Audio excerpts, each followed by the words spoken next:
things don't work like they used to before, and I can't sweep you off of your feet. Will your mouth still remember the taste of my love? Will your eyes still smile from your cheeks? Ilang taon na kayo kasal? 2 years na.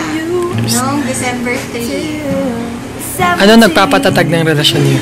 Nagpapatatag ng relasyon namin, siyempre si God.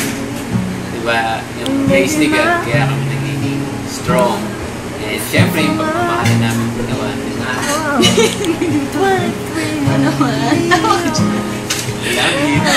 Siyempre, dapat handa magpatawad. Yung forgiveness, importante lalo na sa pag-asama.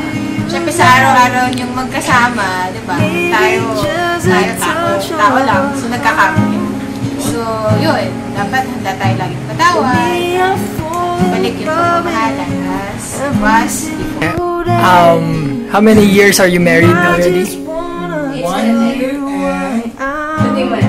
year and this relationship. Siyempre, it's, learning Take me into your loving arms. your differences and, putting God in the center of everything. Kiss me under the light of a Found the right person. thousand stars. Siyempre, Oh, darling, place your kasama na hand din on yung my beating good and bad. heart. But when you found the right person, I'm thinking out loud, darling, we things are really found love right where we are.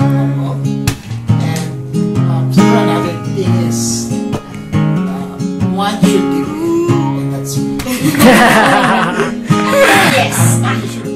Oh, ilang years na po kayo together?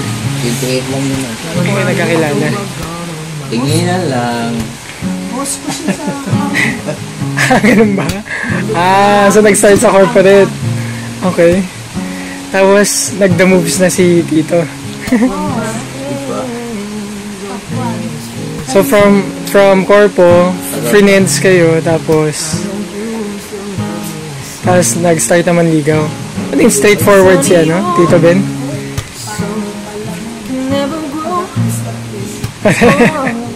Pinakit-hatid ko sa bahay.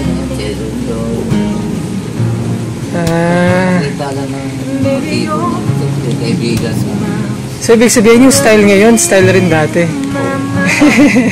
Ay, hindi naman magbabago kung talagang kung ano ka nung.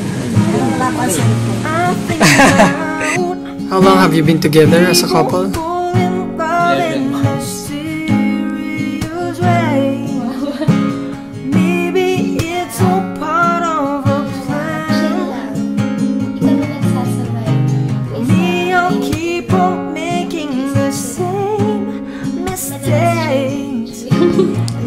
talk about stuff.